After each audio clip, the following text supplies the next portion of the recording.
STEM and the next tech innovations. The conversation led by Ross Uchimura. Thank you. Wow.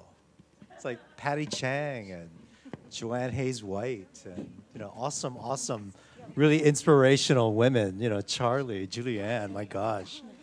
Uchimura. I'm a former WIN board member, representative to the United Nations in Asia, helping with their public-private partnerships. In my real life, I'm an angel investor on several different angel platforms. I invest in mostly fintech, edtech, blockchain, and cannabis. I also serve on the advisory board of a very large Hong Kong investment group. I assist in the oversight of their $1.2 billion debt portfolio. And I also advise several different startups here in the Bay Area. So today, I have the pleasure of speaking with these two amazing women.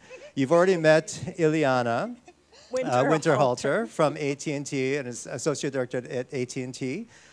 She oversees the entire California region for their external outreach, and I'm going to mess this up, but she can tell you a little bit more. We're going to learn a little bit more about that. Awesome, huge job that she has, overseeing all of California, part of a national and obviously an international effort on behalf of AT&T. Siobhan Neeland is, a force of nature, the founder, owner of One Mama and also Shaboom products, and just doing amazing work both domestically and internationally. In her free time, she is a recruiter for Visa as well as Amazon and other Fortune 1000 companies. So thank you both. Please help me welcoming Siobhan Neeland and Ileana Winterhalter. So lots of great comments so far today, but I wanted to start off with Ileana, your work at AT&T. So STEM is such an important part for bringing up girls and to further their careers within the technology industry. AT&T is at the forefront of promoting that and focusing on STEM. Tell us a little about that. Yes, thank you. So the first thing I wanted to start off and share is sort of a sea change that's taking place in our industry. And so when I joined the company several decades ago, the company was Pacific Telephone and Telegraph. So I don't know if you remember that, but we were just a phone company. And today, we're so much more. Just 10 years ago, the internet came about and wireless communications. And today, we're at this conference, tweeting, on Facebook, on social media.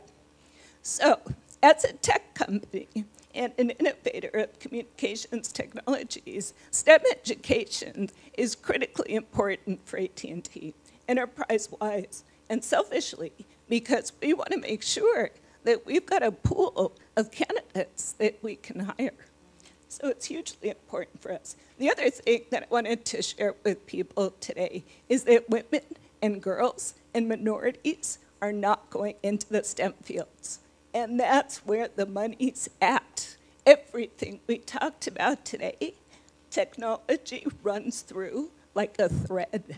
If you get a STEM education, or if we're able to encourage our kids, our girls, our families to get a STEM education, you can write your own ticket with companies like Twitter, with companies like AT&T, and we're going to bend over backwards to recruit you and to retain you because the talent's that competitive.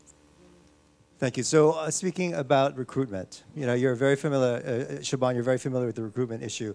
And then I wanted to get your perspective a little bit on your global effort. But what are you seeing at Visa? Are you seeing comparable kind of initiatives at the tech companies that you interface with, that you represent? Yes. So for those of you, most of you know me as One Mama, the founder of One Mama helps impoverished women in Africa. But what I do to pay my bills and to not take money from that is that I'm a staffing consultant recruiter for the best companies in the world, for Amazon, Visa. Visa recently just hired me about 4 or 5 months ago to be their senior executive tech recruiter that focuses on bringing women in leadership. They want to be one of the companies that has the highest number of female executives. Because what all tech companies are really starting to realize, or the ones who are really getting it, is that they're more profitable if you have a higher base of women at both the leadership and the tech level. Because 50%, like, you think about who your buyers are, it's a 50-50 ratio. If you have both who's buying your products, you need to be able to look and be able to sell to both those demographics. So just, it's kind of a numbers game. So now finally everybody gets it. Companies like Google started this like 10 years ago, and their numbers are still not looking good. And so you're going, well, why is that? Why is all these companies like Visa, I'm a part of the internal project that is leading spearheading this, and we're trying to find out why are we doing all this, spending all of this money as recruiters trying to hire these senior executive women or tech engineers, and what we're finding is it's not actually the education. There's lots of people, women starting to go into this field, not as many in minorities, unfortunately, but what I think is it's, for thousands of years, women have been property. And until about 50 years ago, or less, in Western culture, we're just starting to have power. We're starting to learn as women how we communicate that power. So we still have all of these archetypes. So our job descriptions are still described as very masculine. So women who've gone through all of this schooling, they all of a sudden see these job descriptions and they're not interested. So as a recruiter who specializes in hiring females, I'm struggling to get my hires filled with females. So it's not, and there's not great candidates, and but they don't want the jobs. They don't want to work with an all-male team. They're going to go want to try to start something on their own. So that's just one little example of a lot of things that are going on. But what is really cool that's happening in at least corporate tech, in the tech world that I work in, is that they get it. They know that we need, that's like the #1 conversation I have in every meeting I'm at is like, how many women do we have in the pipeline? That's very different than 10 years ago when Google, and I was working at Google, and they were one of the only companies doing it.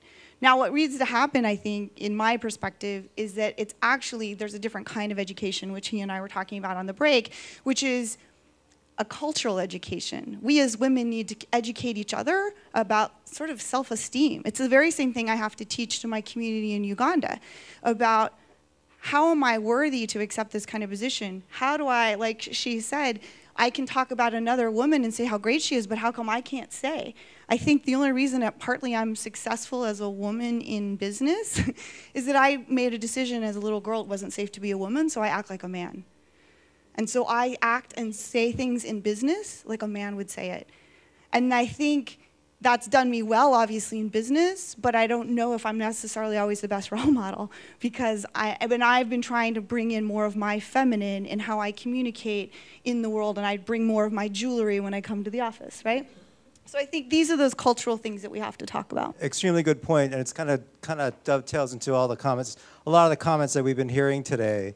You know, organizational behavior, women who are good at organizational behavior and mitigating risk within the corporate structure, as Sudhi was bringing about, is important. You know, finding the women and keying into that. Google, I know, was criticized heavily on NPR recently, though they're trying. They're very active at trying to facilitate change. They're just not that successful at it. Part of it is the way we speak.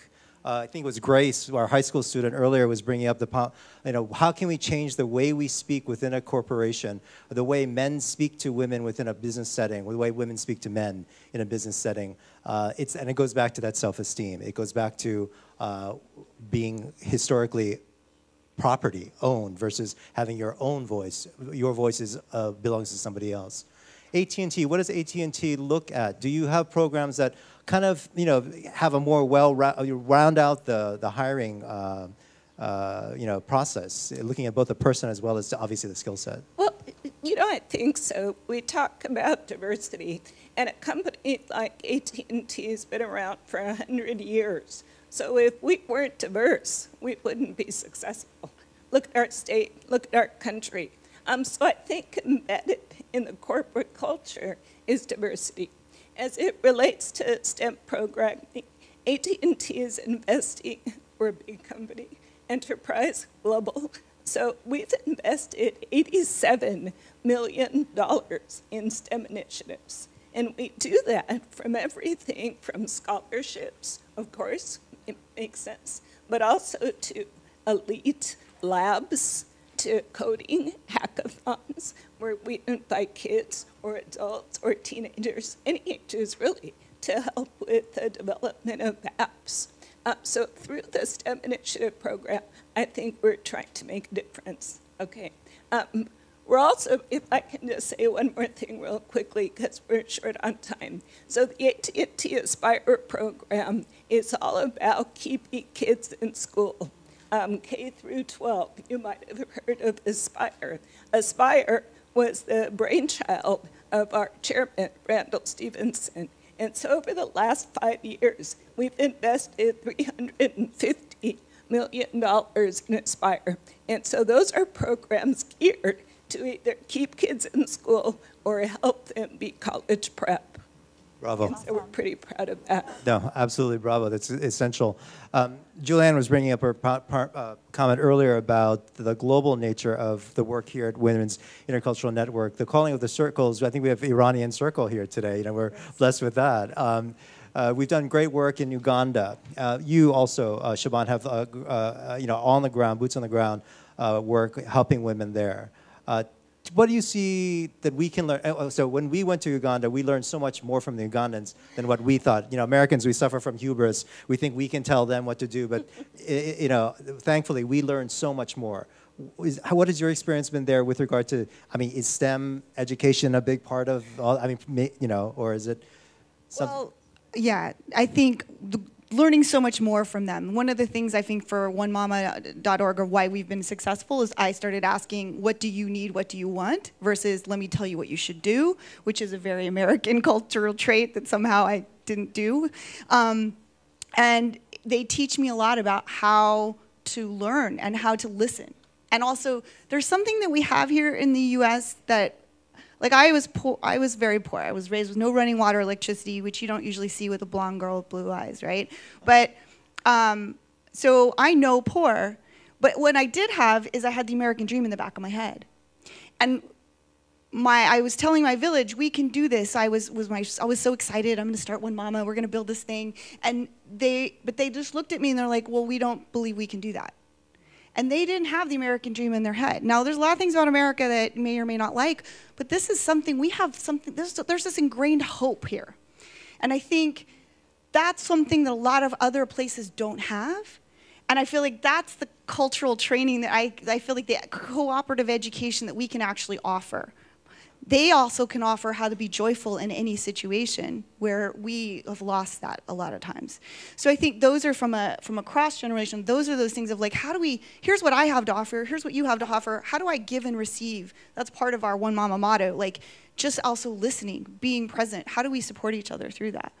And I think that's even comes back to the STEM as far as like here, one of the things, I'm gonna leave this with my last sort of antidote. If a man is looking at a job description and a woman is looking at a job description, the same one, and there's 10 bullet points about what that job description can do to make you get hired for that position. A man's gonna look at those 10 things and he can do 3 of them and he's like, yeah, I got this job. A woman's gonna look at it and she can only do 8 of those and she's not gonna apply. Right. So that is a universal around the world kind of thing. You can take that in a million different ways. So me teaching women how to make these paper beads has taken so much longer than I thought it was going to take because they think they can't do it. Because I'm a Western woman and I know better, which is sad, was what they think. So I've had to go through the cultural things of teaching that. Same thing with the women who have all this education from MIT, and yet we still have to figure out how to tell them. I don't know what the answer is, but what I've started to do is to put love behind everything. And that is actually how I'm bringing technology into this whole different level of communication, and I talk to every candidate I have about it. So, yes, ho. So that's sort of my antidote, and I think if we as women can actually start creating a different kind of language about what we do best, which is love and nurturing, and bring that to it. I agree, and honestly, that sounds kind of corny when you hear it, but it's true. It's what Joanne Hayes White alluded to earlier. It's the love that she received from her parents that allowed her to, you know, make a really hard decision by not using her MBA and then go into the fire department, and look where she is now. You know, she's leading the charge for men and women, for all of the citizens in San Francisco, and especially for women coming up. So love is, you know, is the answer, you know. If I can just, from a corporate perspective, you probably don't think of corporations and love and corporations loving our customers. But I'd like to think that we actually really do care for our customers and try to provide the best kind of customer service. But where the love comes in for me with my job, which is statewide, working with groups like WIN, is in loving my contacts. I've known Marilyn for, you know, do I want to date myself? 20 years. You know, I've come to love Marilyn. She's a good friend. When I walked in this morning, it was so much fun to see people that I hadn't seen in 10 or 15 years. And so I think, like we all know, it's all about relationships, and that's where love comes full circle also, at least when you bring all of us together in society. I love these two awesome women. Thank you, Ileana guys. and Siobhan. Bring thank the you mama all. back into corporate. Woo! Thank you, everyone.